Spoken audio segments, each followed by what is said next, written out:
En la clavícula de Salomón, traducida por Samuel Little MacGregor Mars, aparece una leyenda que cuenta que, habiendo terminado Salomón de escribir el grimorio dedicado a su hijo Roboam, que sería su sucesor, al ver su inmadurez e insolencia, optó por no entregárselo y ordenó a su principal sacerdote Tzadok que en el día de su muerte su libro de magia fuese colocado en un cofrecito de hierro y que se lo ocultara dentro de su propia tumba para evitar que cayera en las manos de su joven hijo.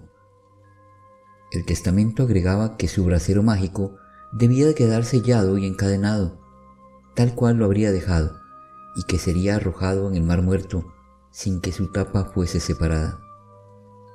Y así se hizo. Al morir el sabio rey, se llevó consigo dicho manuscrito y aquel secreto del dragón rojo. Rindió culto a Dios, pero lo que alejó a Dios de su alma tal vez fue su entrega a los placeres, a los pecados de la carne. Todo es vanidad, reza uno de sus libros más conocidos, el Eclesiastés. Su error, según la Biblia, fue haber entregado sacrificios a Moloc por petición de sus mujeres. Por esto se dice que Dios le maldijo en su hijo Roboam, quien una vez hecho rey, fue la perdición de Israel. Pasaron los años y llegaron a Jerusalén 5 sacerdotes babilonios con el fin de desenterrar el cuerpo del rey y renovar sus vestiduras, y rendirle los honores por su sabiduría y amistad con los reyes de ese reino. Así, mientras lo amortajaban con paños nuevos, descubrieron entre sus brazos el cofrecito de hierro, el cual, al abrirlo, reveló el texto. Secretamente se lo guardaron, volviendo a cerrar el cofre, pero ya vacío, retornando a sus tierras muy apresurados para intentar descifrarlo. Decidieron partir el texto en 5 partes según sus capítulos, y cada uno se llevó una parte. Pero cuando lo intentaron leer, nadie pudo descifrar su significado, pues todo lo que había eran círculos y símbolos extraños. Ninguno sabía la manera de hacer uso de aquellas llaves. Sin embargo, cuentan que uno de ellos, el más joven y virtuoso, hizo una copia de los otros 4 capítulos con su propia mano y se retiró al desierto a tratar de descifrar su enigma. Así, en total aislamiento, logró restaurar otra vez aquel templo de la magia. Según leyendas posteriores, para poder reunir el nombre completo que necesitaban y conocer así el secreto de Salomón, es menester reunir nuevamente los 5 libros, los cuales en realidad son 5 familias de 72 sellos de nombres espirituales de distintos rangos, que reunidos forman un total de 360 rituales, uno para cada día del año.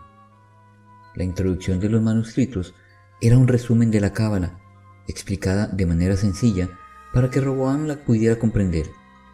Luego continuaba con una serie de preceptos religiosos presentes en la Biblia, y luego las instrucciones de cómo realizar los diversos objetos del templo.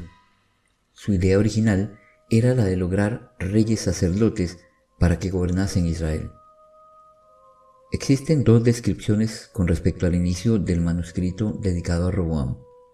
En el más popular, le cuenta a este de cómo, mientras paseaba por un bosque, al admirar las maravillas de Adonai, este le envió al ángel Miguel para que le colmara con sabiduría. La otra versión, en lugar de aparecerle el ángel en el bosque, se le aparece en sueños mientras dormía a la sombra de un árbol, y en vez de ser Miguel, era Jomadiel.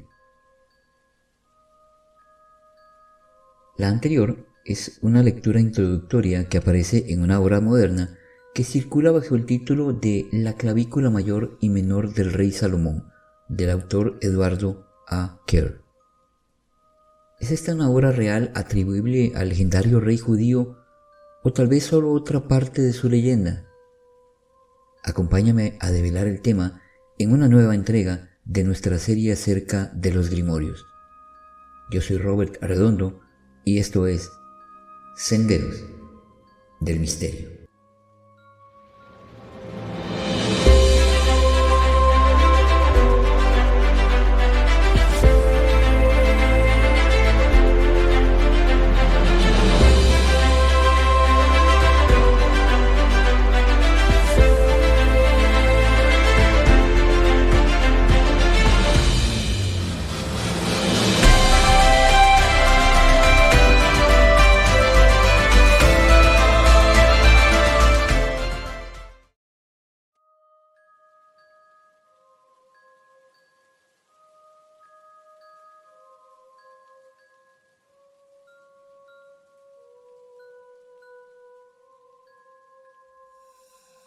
Si tuviésemos que platicar acerca de confusiones referentes a textos de los que catalogamos dentro de la categoría de grimorios, posiblemente lo que hoy abordamos sea la confusión más grande en cuanto al tema. Comenzando por la obra que mencionamos, que curiosamente utiliza el título de Llave Mayor y Menor de Salomón, tenemos conceptos entremezclados de al menos 3 grimorios distintos. Efectivamente, la leyenda relatada anteriormente aparece en el texto titulado Clavicula Salomonis. Tal como se puede inferir de su título, este grimorio fue originalmente redactado en latín.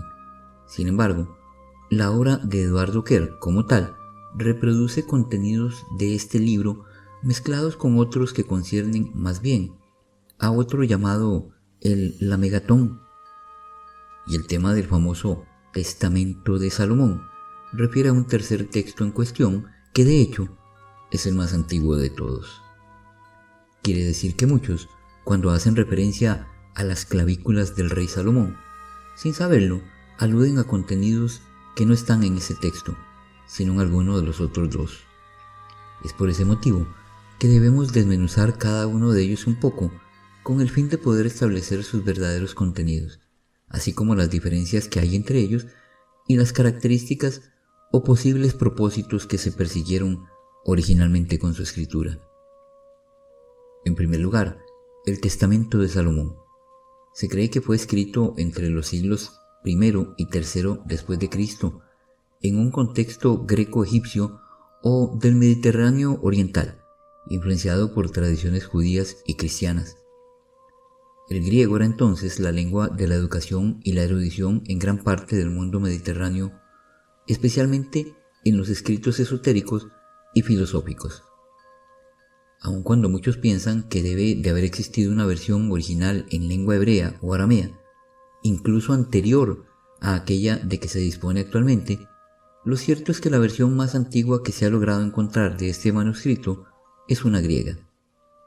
El texto, que se incluye entre los llamados pseudo-epigráficos, es decir, aquellos cuyo título refiere a un personaje famoso, pero que no es el propio autor del libro, relata cómo Salomón, con la ayuda de un anillo mágico otorgado por el arcángel Miguel, fue capaz de invocar y controlar a demonios para que realizaran diversas tareas, incluyendo la construcción del Templo de Jerusalén.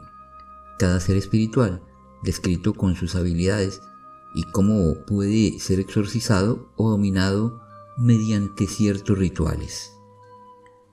Este texto se centra más en las descripciones de los demonios y otros entes espirituales, sus características y en las prácticas para poder controlarlos y protegerse de ellos, con un trasfondo moralizante típico de la literatura cristiana primitiva.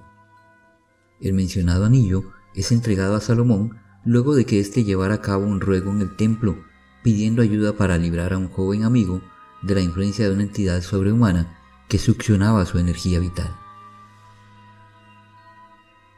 El Amegatón o Lemegeton es un texto datado entre los siglos XVI al XVIII y por lo tanto enmarcado dentro del esoterismo medieval. El típico grimorio que involucra la invocación de demonios y otras entidades. El término proviene del griego y significa recopilación de cosas ocultas, aunque lo más posible es que su idioma original fuese el latín e incluso el inglés. Su enfoque es más técnico y detallado en términos de rituales, sellos y fórmulas mágicas, sin el componente moralizante del Testamento de Salomón. Es más práctico y orientado hacia el uso de la magia ceremonial en la tradición esotérica occidental.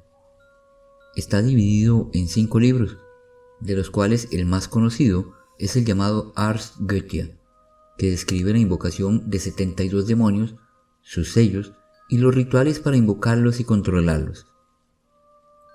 Los otros libros tratan de diferentes aspectos de la magia, como los ángeles, la astrología y los rituales para obtener sabiduría y poder. Este texto no fue traducido por MacGregor Matters, a pesar de que muchas de sus secciones se citan en el compilado que venimos analizando. Entre las diferencias que podemos hallar al comparar estos dos grimorios se encuentran las siguientes. El Testamento de Salomón tiene un enfoque más narrativo y moral, mientras que el Lemegetón es un manual de magia ceremonial con instrucciones para la invocación de demonios y otros seres espirituales. El Testamento de Salomón es mucho más antiguo, mientras que el Lemegeton es un grimorio posterior, surgido en la tradición de la magia renacentista. El primero es una obra pseudo-epigráfica, con un enfoque más mítico, mientras que el segundo es un grimorio estructurado y evidentemente práctico. Finalmente, la clavícula Salomonis fue escrita en el contexto del Renacimiento, es decir, entre los siglos XIV al XV. Se cree que sus orígenes pueden estar en textos latinos medievales, que a su vez habrían sido influenciados por tradiciones más antiguas, incluyendo textos en hebreo y árabe. El latín fue la lengua predominante de los grimorios europeos de la época. Se ha descubierto que existen versiones en griego y hebreo, lo que indica que el texto tuvo múltiples influencias lingüísticas y culturales. Mathers, por ejemplo, tradujo el texto al inglés desde manuscritos latinos. Existen traducciones a varios idiomas, incluyendo francés, italiano y español. La llamada clavícula de Salomón fue probablemente influenciada por tradiciones mágicas anteriores, de origen grecorromano, judío y árabe. Se cree que estas tradiciones mágicas se combinaron durante la Edad Media en Europa, especialmente a través del contacto con textos esotéricos y místicos provenientes del mundo islámico y judío, lo que llevó a la creación de varios grimorios como este. Existen también leyendas y tradiciones judías sobre el rey Salomón, especialmente en la literatura rabínica y mística, que lo describen como alguien capaz de controlar demonios y espíritus. Estas leyendas probablemente inspiraron la estructura de este grimorio. Elementos de la magia práctica grecorromana que combinaban astrología, invocación de espíritus y el uso de sellos y talismanes también influyeron en la formación del texto. Este grimorio está dividido en dos libros principales que detallan rituales mágicos, instrucciones para la creación de talismanes, invocaciones y cómo controlar a espíritus o demonios. Su contenido es principalmente práctico y está destinado a proporcionar al practicante métodos para obtener sabiduría, protección, amor e incluso poder por encima de entidades sobrenaturales. El primer libro se centra en las preparaciones y rituales que el mago debe realizar para invocar y controlar espíritus. Incluye purificaciones, oraciones y los momentos astrológicos adecuados para realizar los rituales. El segundo libro detalla la creación de talismanes, sellos mágicos y objetos rituales que sirven para proteger al mago o atraer influencias espirituales benéficas. Quizá, al hablar de estos tres grimorios, estemos exponiendo acerca de los más importantes elementos de la biblioteca esotérica de todos los tiempos. En futuras entregas, seguiremos conociendo más acerca de los libros que componen esa biblioteca y que son referencia de primera mano para aquellos que estudian el fenómeno de la espiritualidad en todas sus facetas, así como para los creyentes en el mundo de la magia. Yo soy Robert Arredondo y esto fue Senderos del Misterio.